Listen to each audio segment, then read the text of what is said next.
Buenas tardes. Qué bueno verlos. Qué bueno que hayan venido a compartir la palabra. Vamos a estudiar algo muy hermoso que nos enseña el Espíritu Santo. Póngase de pie, por favor, si es tan amable. Vamos a orar y a poner este servicio en las manos del Rey. Señor, muchas gracias por el privilegio que nos das de reunirnos una vez más para estudiar tu palabra.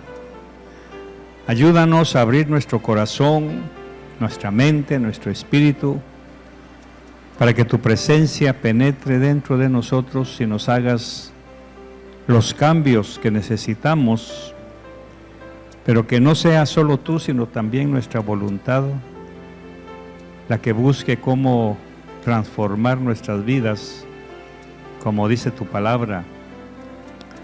Muchas gracias, Señor, por ayudarnos a vivir conforme tus ordenanzas, con un solo fin, agradarte, para que tú nos bendigas.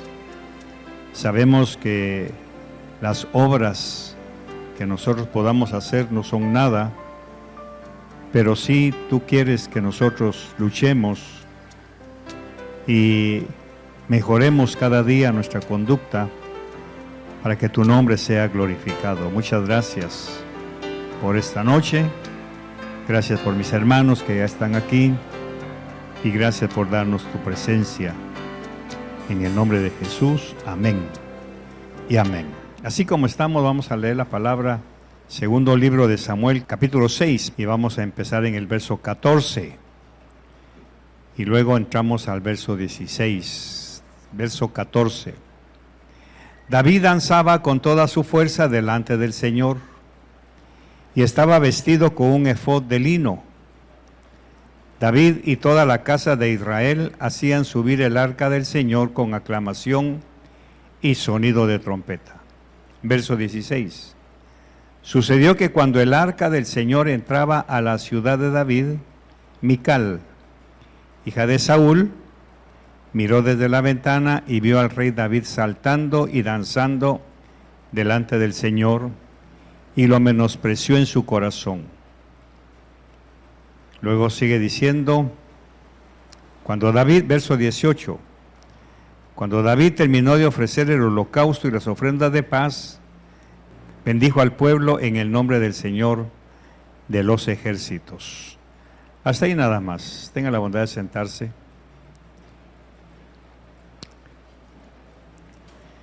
La mayoría de nosotros no nos damos cuenta cómo podemos impactar la vida de otras personas, porque automáticamente no nos percatamos de la bendición que Dios pone en nosotros. Lógicamente, a medida que uno va estudiando la palabra, se va dando cuenta cómo Dios, por su gracia y su misericordia, nos va honrando, porque es una honra la que Él nos da, de poner su luz, su presencia en nuestras vidas para que otros puedan ver lo que hay en nosotros. Como padres, como discípulos y como estudiosos de la palabra, todos necesitamos imitar a alguien. Todos necesitamos un mentor, un maestro, alguien que nos guíe y nos dirija en el camino de la palabra. Por eso dice Apocalipsis, bienaventurado el que lee y los que escuchan. Antiguamente, como Esdras, cuando encontraron los rollos de la palabra de la Torá en el templo destruido del Señor en Jerusalén, cuando lo fue a reconstruir, dice que se puso de pie sobre un montículo y todo el pueblo estuvo desde la mañana hasta la noche escuchando. Y cuando la palabra iba siendo leída, el pueblo se empezó a sentir compungido de dolor, porque lógicamente había pasado mucho tiempo con la palabra olvidada, porque estaba en decaimiento con el templo que había sido destruido por Nabucodonosor. Entonces, cuando destruyen el templo, la palabra quedó sepultada. Y cuando quedó sepultada, el pueblo empezó a olvidarse de ella. Eso nos enseña que a nosotros nos puede suceder lo mismo. Cuando dejamos de escuchar palabra, cuando dejamos de escuchar el mensaje que he escondido en la palabra, nuestra vida prácticamente empieza a declinar, nunca va para arriba. Va para arriba, como dice ella misma, cuando vamos de gloria en gloria, pero es porque estamos escuchando la palabra, es como el alimento para el cuerpo. Por eso es que la palabra, de alguna manera, aparte de ser sanidad para nuestras vidas, también es alimento para el alma. De manera que cuando la palabra dice que la fe viene por el oír y el oír de la palabra, ya lo vimos en algún mensaje, es cuando nuestra fe se aumenta. ¿Cómo saber que Dios quiere hacerme un milagro? Escuchando palabra. ¿Cómo sé que Dios responde mis oraciones? Escuchando su palabra. Yo me maravillo, y espero que ustedes también conmigo, cuando le pido algo al Señor, a los pocos días voy viendo cómo Él va articulando todas las cosas para darme la respuesta que yo necesito. Por ejemplo, hace unos 3 años atrás, nació en mi corazón el deseo de pedirle al Señor, no cosas materiales, ni cosas que se van con el mundo. Le dije, Señor, yo no vengo a pedirte dinero, ni fama, ni diplomas, ni aplausos. Eso se lo dije varias veces y se lo sigo diciendo en mi lugar secreto. Vengo a presentarme ante ti no para pedirte cosas materiales, porque la palabra me enseña, buscad primeramente el reino de Dios y su justicia, y todas las demás cosas vendrán por añadidura. Me costó entenderlo muchos años, porque por muchos años yo le pedía esas añadiduras, hasta que llegó el kairos de Dios y me abrió la mente y me habló al corazón y me enseñó el verdadero orden que debemos seguir. De ahí para acá le empecé a pedir, Señor, no vengo a pedirte cosas materiales, como enseñó algún pastor en alguna ocasión, no vengo a ver qué tienes en tus manos, quiero ver qué tienes en tu corazón para mí. Y entonces en mi oración le dije, Señor, ¿sabes qué? Yo lo que quiero es que me enseñes las cosas que ojo no vio, ni oído oyó, ni han subido a corazón de hombre. Porque la Biblia dice que son las cosas que tú has preparado para los que te aman. Entonces me tuve que hacer un examen yo mismo. ¿Amo yo al Señor? ¿Lo amo realmente más que a cualquier persona, más que a cualquier cosa? Como dice el mandamiento, amarás a Jehová tu Dios con todo tu corazón, con toda tu alma, con toda tu mente. O sea, así como está tu corazón, sucio, pecaminoso, traidor, engañoso, mentiroso, porque eso es el corazón. Amar a Dios con ese corazón tan horrible es por una razón, para decirle, Señor, aquí está lo que soy yo. Eso no lo ve la gente, lo ves tú y lo veo yo. Así que aquí está mi corazón, aquí está mi mente, que también se desvía con pensamientos pecaminosos, y aquí está mi alma que se resiste a obedecerte. Son 3 niveles negativos dentro de mí, pero aquí estoy. Y entonces le dije, ¿sabes qué? No vengo a pedirte cosas materiales, porque durante 30 y pico de años que tenemos de estar en este país, nunca nos ha faltado nada, nunca. Hemos tenido calzado, abrigo, vestido, comida. No andamos descalzos ni desnudos. No tenemos una vida perfecta de acuerdo a nuestro concepto, pero tenemos una vida perfecta de acuerdo al corazón de Dios. Y eso me fue llevando a esta realidad. que lo primero que debo buscar cada madrugada que me reúno con el Señor es pedirle su reino. Pero pedirle su reino hay un riesgo, porque todo reino tiene un rey. Y cuando yo empecé a decirle, dame tu reino, que se vea en mí, que tu reino está vivo, quiere decir que yo me estaba arriesgando a ya no tomar decisiones sobre mi propia vida, que seas tú quien decida en mí.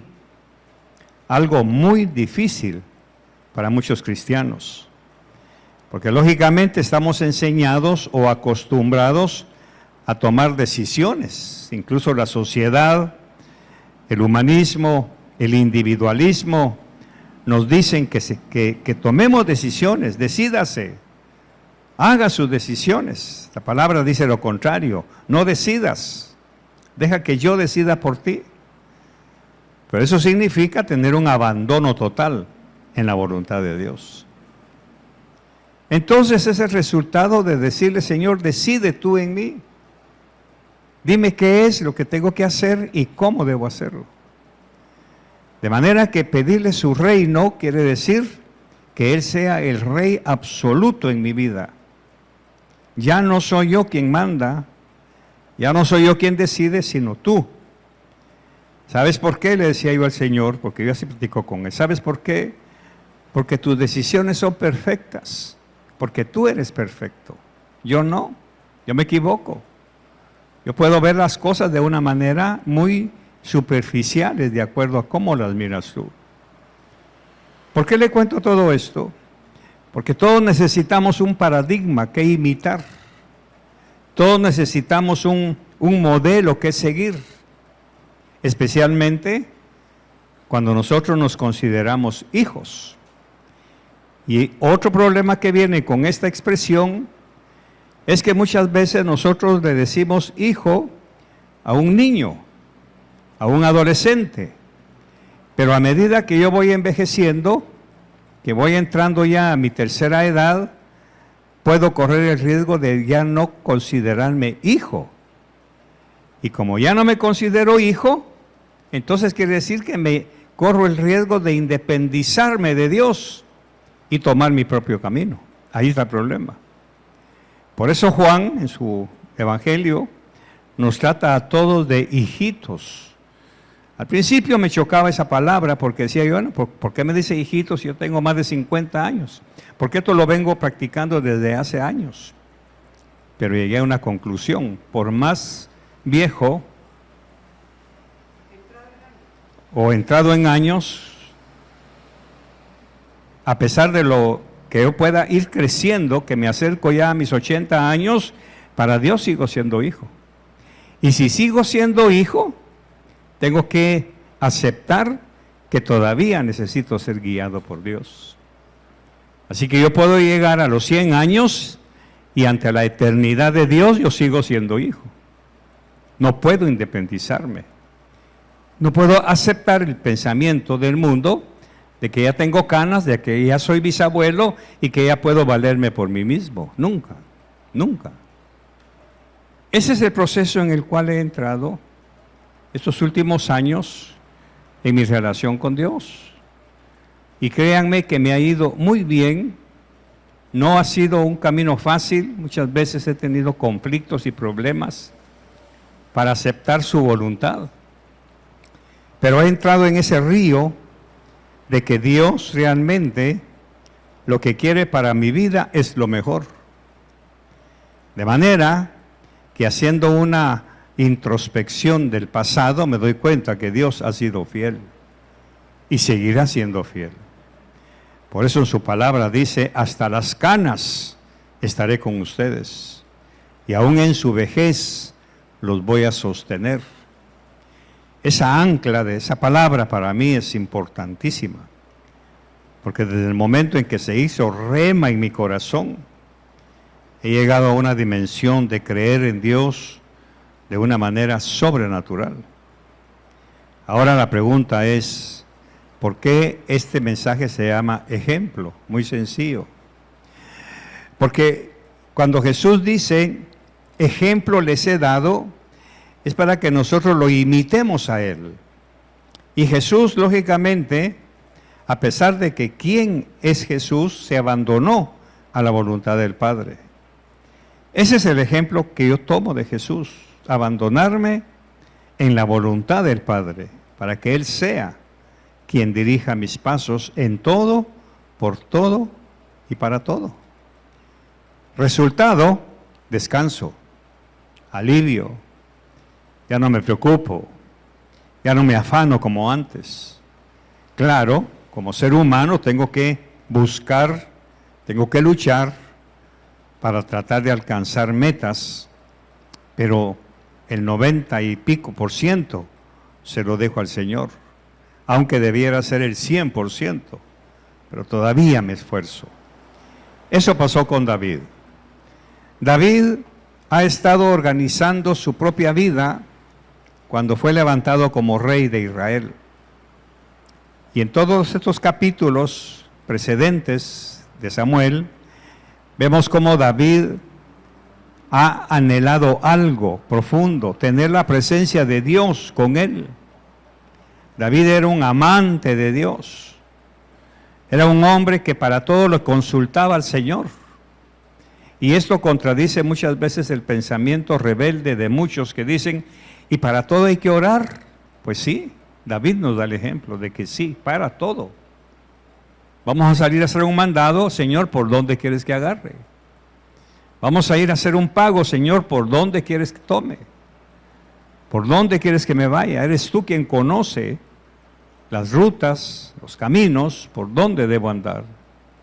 Entonces David tiene en su corazón un deseo profundo por ir a traer el arca de Dios. Porque desde los tiempos de Samuel, cuando nace, dice que el arca de Dios fue tomada por los filisteos. Y ha andado errante por todos lados, porque nadie la quiere.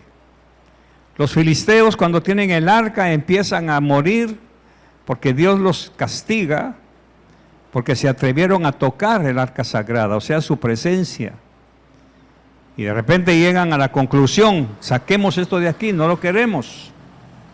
Muchas veces nosotros mismos no queremos la presencia de Dios. Y no la queremos precisamente porque Dios no quiere pedazos de nuestra vida, Él quiere todo.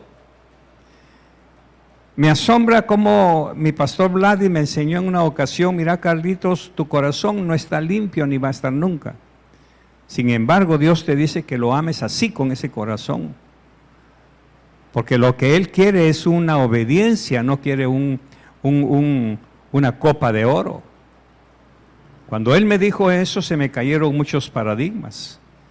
Y entonces David, lógicamente, no es un hombre perfecto.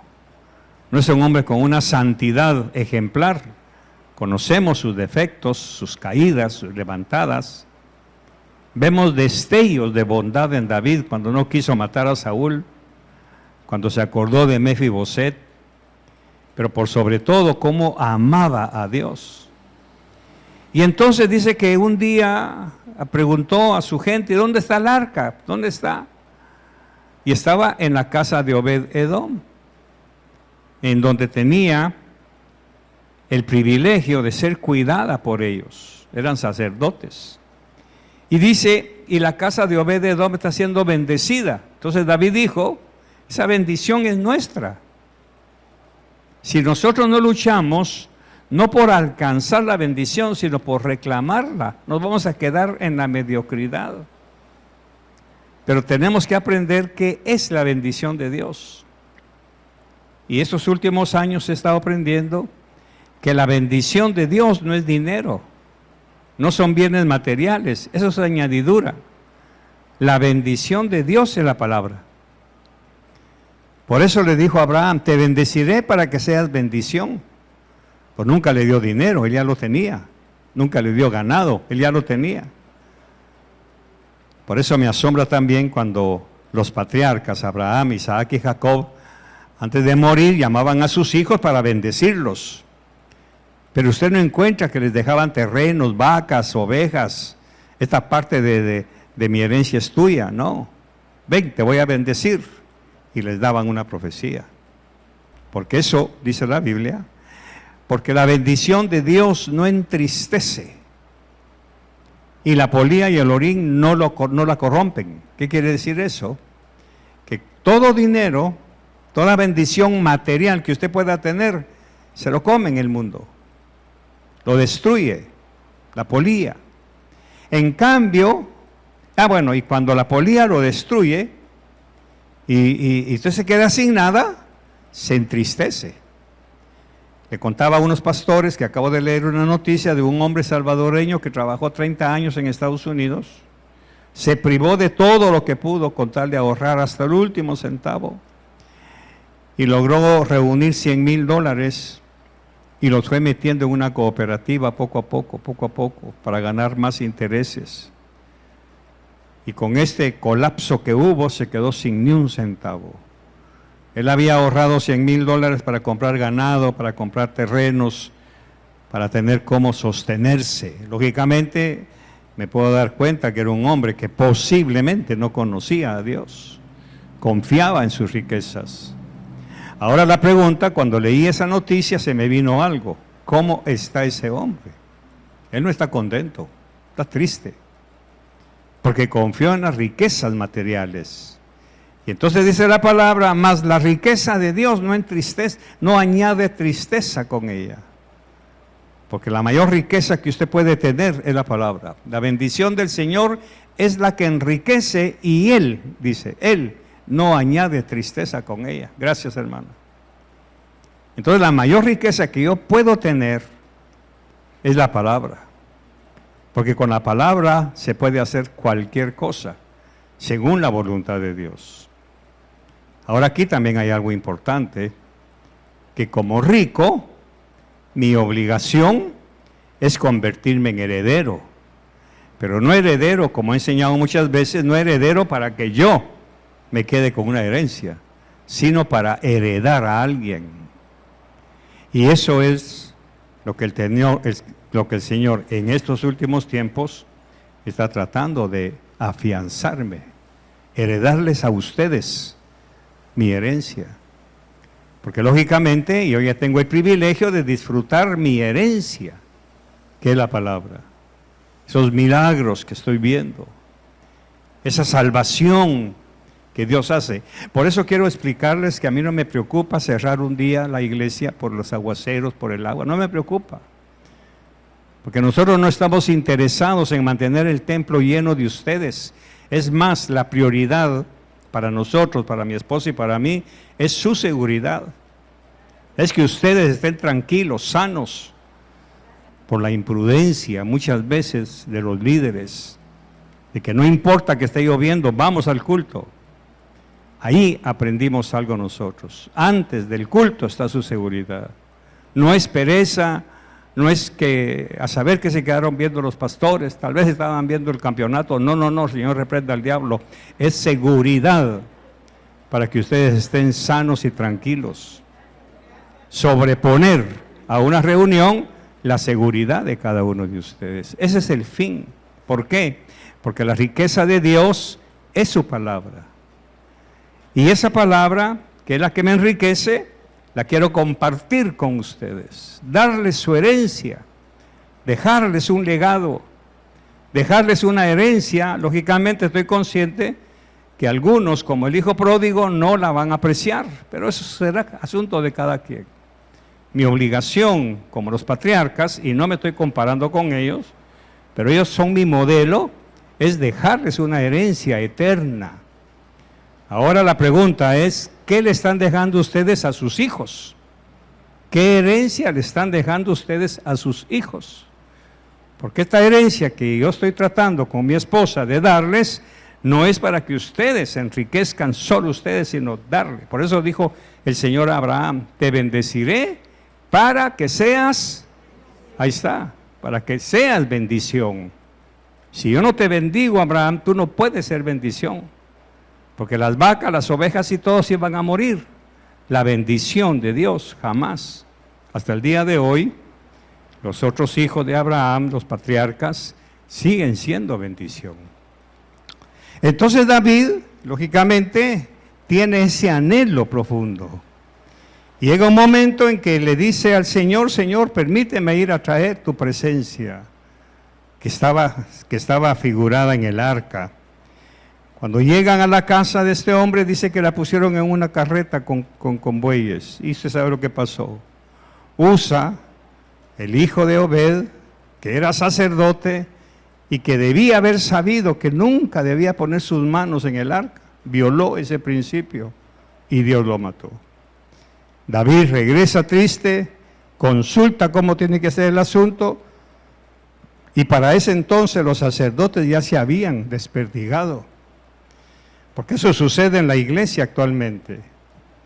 Cuando alguien deja de escuchar palabra, cuando alguien deja de buscar cómo mejorar su vida de acuerdo a la palabra, se empieza a desperdigar, se empieza a extraviar. No hablo de pecado. Los levitas en este caso no estaban perdidos en el mundo. Dice la Biblia cuando pregunta, ¿y dónde están los levitas? Pues se fueron a sus casas a trabajar sus campos. La pregunta de David es, ¿y por qué? Porque ya nadie hace culto.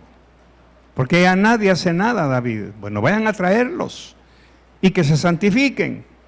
Después de 3 días de que esta gente se consagra, ya van nuevamente a traer el arca y ahora sí como debe ser, sobre sus hombros y todo. Y aquí viene lo hermoso que está oculto aquí. Cuando David ve que ya el Señor le dio la solución, acompaña a los levitas. Él no toca el arca. Yo no soy levita, no puedo tocarla. Lo que pasó con Usa me sirve de ejemplo. Por eso es que cada uno de ustedes, cada uno de nosotros, tenemos la responsabilidad de dejarles ejemplos a los demás. No tiene que ser forzosamente un hijo. Como me comentaba mi esposa, puede ser un taxista, un desconocido, alguien a quien yo pueda dejarle un poco de mi herencia, una profecía, un mensaje, una palabra de consuelo, un consejo. Así que ahora David viene contento con el arca. Y dice que cada 6 pasos David le hacía un sacrificio y venía danzando y toda la cuestión. Cuando se iba acercando a la ciudad, y dice en el verso 13, y sucedió que cuando los portadores del arca del Señor habían andado 6 pasos, él, David, sacrificó un buey y un carnero cebado. David danzaba con toda su fuerza delante del Señor y estaba vestido con un efod de lino. Interesante, el lino es figura de la santidad. Estaba vestido, no era santo, la vestidura es lo que lo hacía santo. David y toda la casa de Israel hacían subir el arca del Señor con aclamación y sonido de trompeta. Era una fiesta. Recuérdese que David era músico y compuso mucha música para honrar y alabar a Dios. Sucedió que cuando el arca del Señor entraba a la ciudad de David, Mical, hija de Saúl, miró desde la ventana y vio al rey David saltando y danzando delante del Señor, y lo menospreció en su corazón. Lo menospreció en su corazón. ¿Por qué David está haciendo eso? Muy sencillo. Él mismo lo explica en el verso 20. Veamos verso 20. Pero al regresar David para bendecir su casa, aquí tenemos ya otro misterio. David primero se relacionó con Dios, danzó para él, le importó poco lo que la gente dijera, incluso Mical se burló de él y todo, pero a él no le importó eso, porque estaba tratando de agradar a Dios. Ahora con esa bendición de haber estado en la presencia de Dios, ahora viene a bendecir su casa. ¿Ve el orden? Primero a Dios y después su casa, su punto de reunión familiar. Pero al regresar David para bendecir su casa, Mical, hija de Saúl, salió al encuentro de David y le dijo: ¿cómo se ha distinguido hoy el rey de Israel? Pero aquí es una ironía, es una burla, ¿verdad? Se descubrió hoy ante los ojos de las criadas. Estaba bien equivocada Mical. Porque para ella, él se había descubierto sus ropas, se había desvestido, aunque no andaba desnudo como lo pinta Hollywood. Lo que pasa es que al desvestirse quiere decir, se quitó la primera túnica que tenía. Y por así decirlo, se quedó en ropa interior, pero no como nosotros. Él no era latino. Su ropa interior era otra túnica. Dice, se descubrió hoy ante los ojos de las criadas de sus siervos, cómo se descubriría sin decoro un insensato. Y David dijo a Mical, eso fue delante del Señor, Mical, no de las criadas. A mí no me interesa agradar a las criadas, me interesa agradar a Dios, que me escogió en preferencia a tu padre y a toda su casa para constituirme por príncipe sobre el pueblo del Señor, sobre Israel. Por tanto, lo celebraré delante del Señor, y aún seré menos estimado que esto, y seré humillado ante mis propios ojos, pero con las criadas de quienes has hablado, ante ellas seré honrado. O sea que aún las criadas, imagínense el parangón, las criadas van a tener mejor opinión que tú, porque si David era rey, ¿qué era Mical? Era reina. Aquí David le está poniendo un punto en una llaga. Las criadas tienen mejor opinión que tú, que eres siendo reina, no has valorado mi gesto. Verso 23, y Mical, hija de Saúl, no tuvo hijos hasta el día de su muerte. Bueno, hasta aquí estamos leyendo la historia, hemos sacado un poquito de cosas. Recuerde que la palabra tiene 4 lados, lo ancho, lo alto, lo profundo. Pablo dice, ¿quién conocerá la mente de Cristo? Ese es el problema con nosotros, cuando no creemos. No es que no la tengamos, no creemos que tenemos la mente de Cristo. Porque lógicamente, ¿por qué Mical se burló de Saúl? De David, perdón. Esa es la pregunta. ¿Por qué se burló? Muy sencillo. Porque Mical nunca vio a su papá, y aquí viene el dedo, ¿va?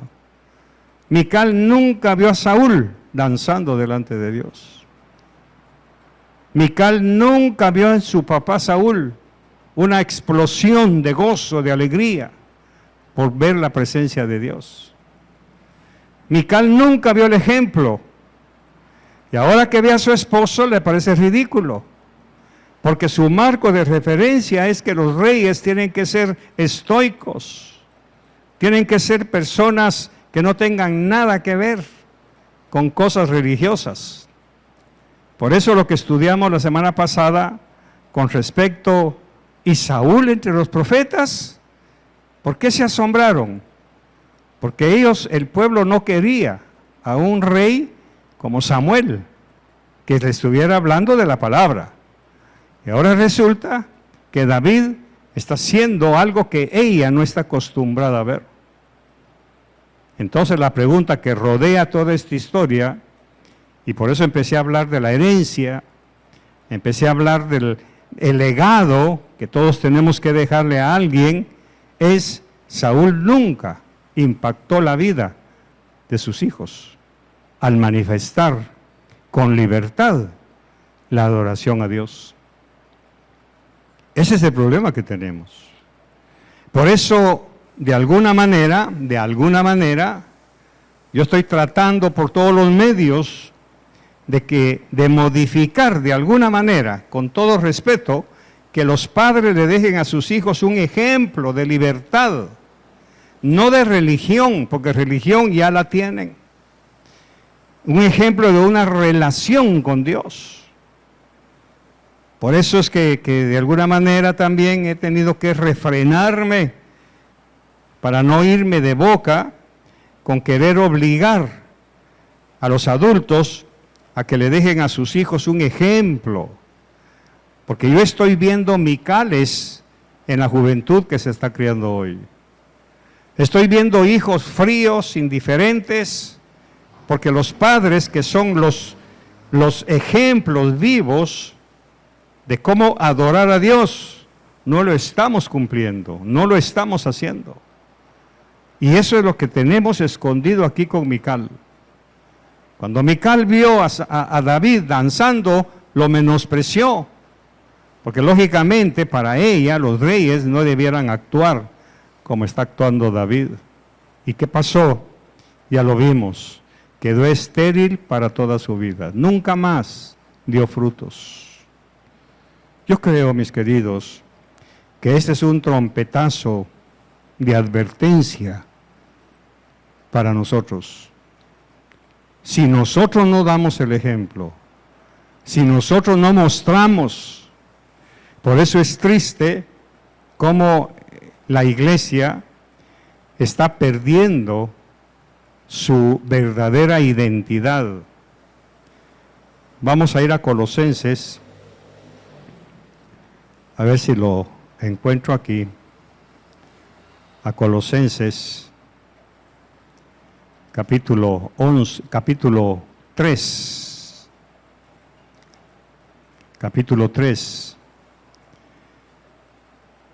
verso 11. Vamos a ver del 5, esto ya lo prediqué, pero quiero tomarme un tiempo para una reminiscencia y agregarle algo más que el Señor me ha revelado aquí. Verso 5, Colosenses 3:5. Por tanto, considerad los miembros de vuestro cuerpo terrenal como muertos a la fornicación, la impureza, las pasiones, los malos deseos y la avaricia, que es idolatría. Pues la ira de Dios vendrá sobre los hijos de desobediencia. Los hijos de desobediencia. Yo tengo que examinar mi propia vida. ¿No será que yo mismo estoy siendo desobediente? ¿No será que yo estoy cayendo en desobediencia? ¿En qué sentido desobediencia? Dice, por causa de estas cosas. ¿Qué cosas? Fornicación, impureza, pasiones, malos deseos y avaricia, que es idolatría. Todo eso es idolatría. Pues la ira de Dios vendrá sobre los hijos de desobediencia por causa de estas cosas. Y aquí viene la vergüenza que tenemos que aceptar de nosotros mismos, no de Dios, de nosotros.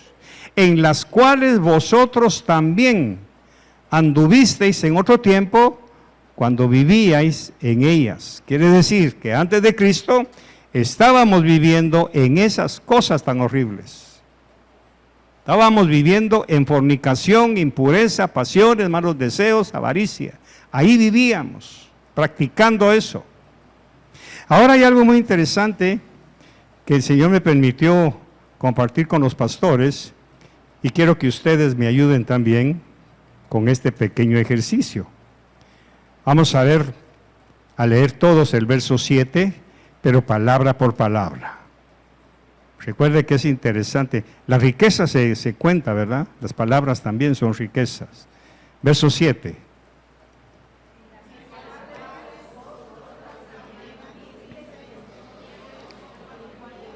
Ok, hay nada más.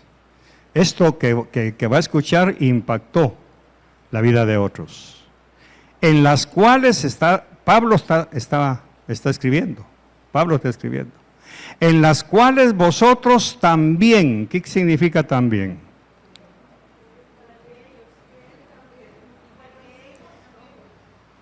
Ustedes también, igual que yo, dice Pablo, igual que yo, anduvisteis en otro tiempo. Aquí no se salva nadie. Por eso es que me gusta cómo Pablo se mete. En pequeñas palabritas hay un océano de interpretación. Vosotros también anduvisteis. Yo anduve ahí. Pero más adelante dice en otra carta, no es que ya lo haya alcanzado todo, pero sigo luchando para dejar todo eso. Ustedes también.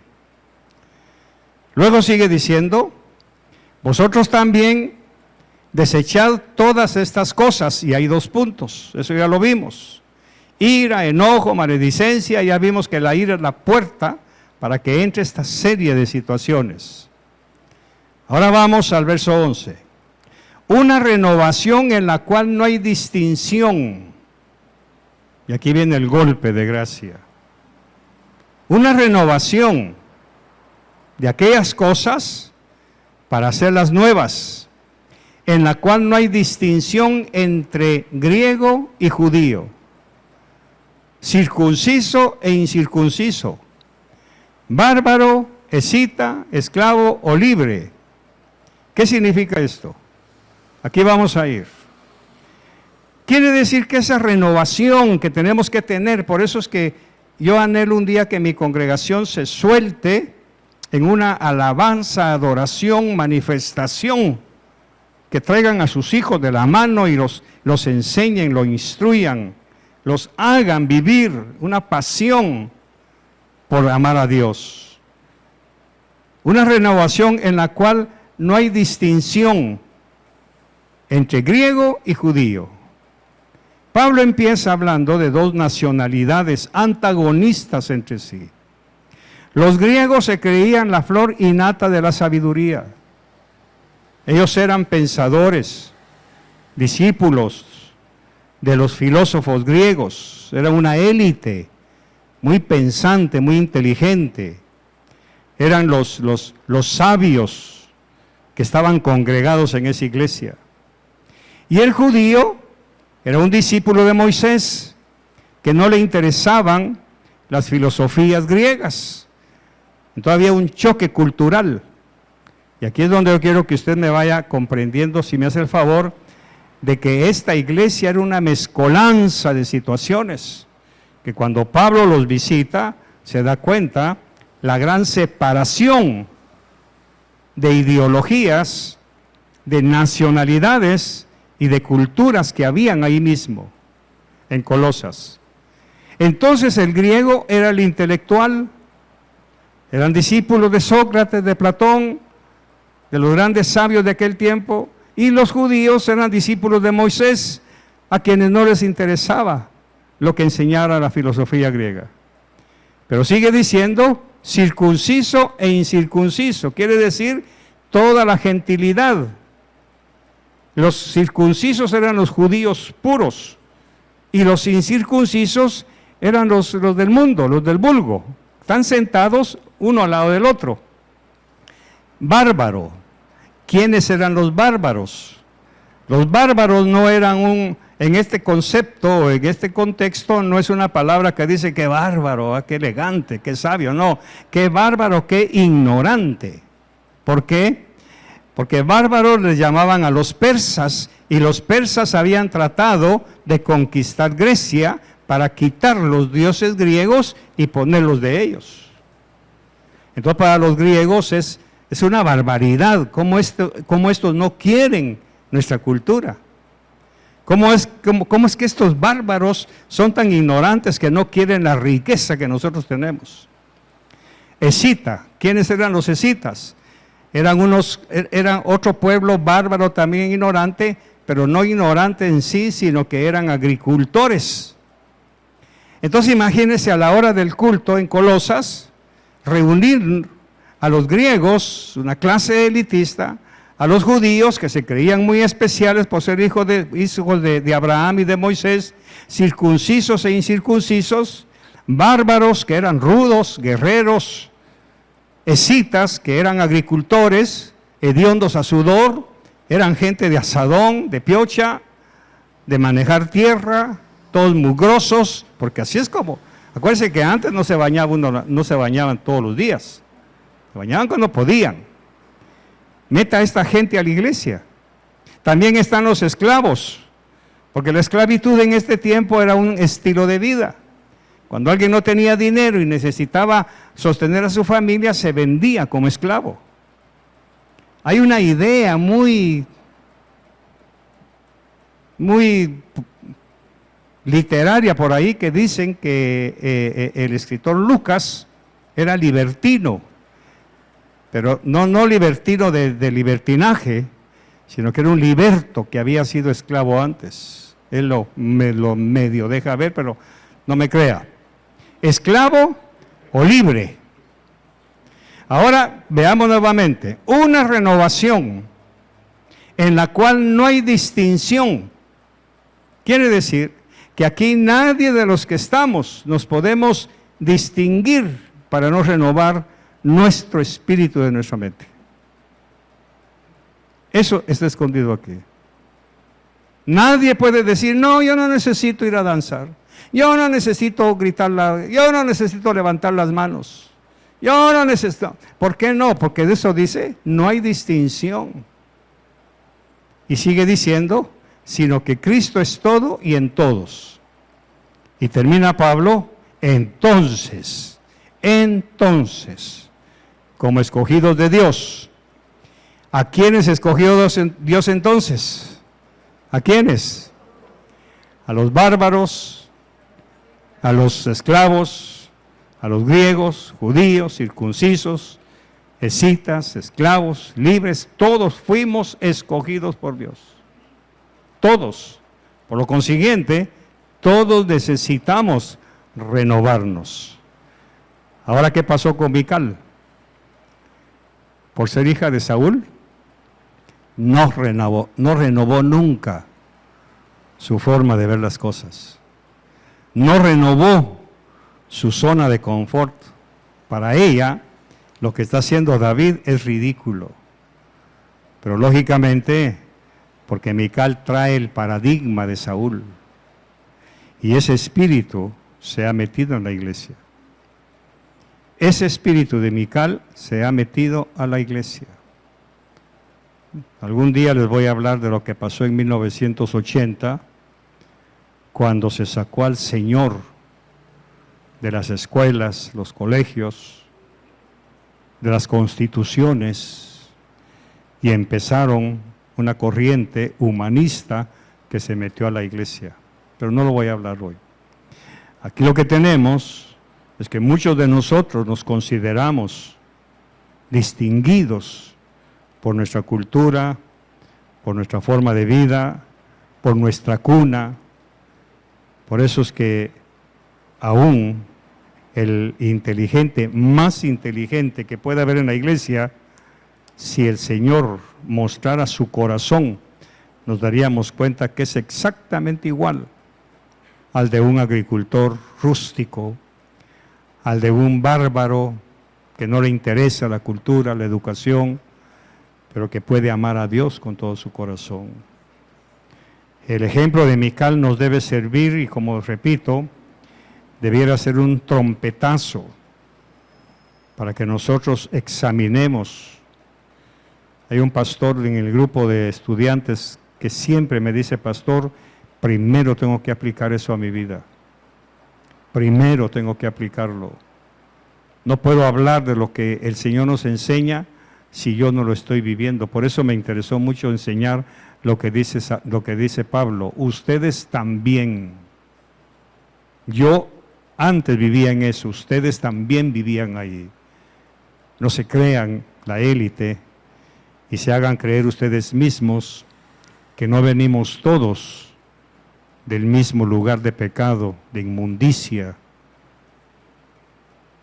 de cosas tan horribles que necesitamos ir renovando. La pregunta final, con eso de la herencia, ¿qué le está heredando usted a su generación? ¿Qué le está heredando? ¿Qué le está dejando cuando usted se vaya? Cuando pase su época, cuando pase su tiempo. ¿Qué le estoy dejando yo a ustedes? Olvidémonos de mis hijos. Ahora mi compromiso son ustedes. Tengo que luchar hasta donde el Señor lo permita de dejarles una herencia imborrable, una herencia eterna, una herencia para que el Evangelio siga caminando y que nosotros, como dicen muchos, le pasemos la estafeta a nuestros hijos. De otra manera, vamos a repetir el síndrome de Josué en la tercera generación. Y esta generación ya no escuchó las maravillas de Dios, hablando de Josué. Y esta generación ya no conoció los hechos de Dios en el desierto. Por lo consiguiente, hicieron lo que cada quien le parecía bien. Eso está a punto de suceder en muchos hogares cristianos y en algunos ya está sucediendo. Porque no supimos insistir, cumplir lo que dice la palabra. Instruye a tus hijos. Pero instruir no significa solamente señalar, es que te vean, que me vean a mí. Por eso en alguna ocasión he tenido que decirle a alguien, ¿me has visto a mí hacer eso? No me interesa si lo viste en otro pastor, en tu papá, en tu abuelito. ¿A mí me has visto hacer eso? No es que me llene la boca, sino que es mi compromiso delante de Dios. Dejar una herencia hasta donde me sea posible para que sus hijos realmente puedan vivir cuando usted ya no esté de la mano de Dios. Esa es la finalidad de ser llamado pastor o pastora. Dejar una plataforma. Por eso Pablo en algún lugar, ya casi decepcionado, ¿qué dijo? Bueno, yo ya puse el cimiento. Cada quien vea cómo sobreedifica. Cada quien. Porque la obra de los tales será probada en el tiempo final. Y muchos van a sufrir pérdida, dijo Pablo. Da tristeza tener que hablar así, pero realmente la dureza del corazón. Y somos una congregación, no una mega iglesia como para quejarnos de que no tenemos la atención del Espíritu Santo. Tenemos esa bendición. Pero el enemigo es el rey de algunos corazones que dicen que aman a Dios. No lo estamos amando como Él pide. Lo estamos amando como nosotros creemos. Mical se quedó estéril para toda la vida, porque juzgó la manifestación de David para agradar a Dios. Cierre sus ojos, por favor. Señor, muchas gracias por permitirnos meditar en estas cosas. Tu palabra dice que toda la Escritura es inspirada por Dios, útil para redarguir, para instruir y para enseñar.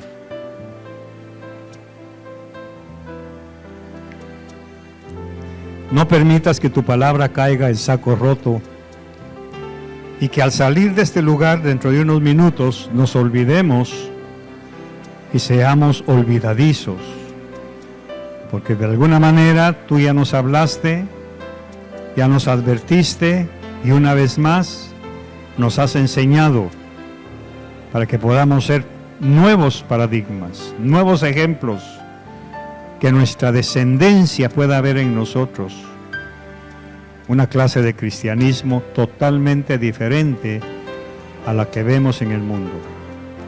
Muchas gracias por todo. Bendecimos la ofrenda y te bendecimos a ti en el nombre de Jesús. Amén y amén.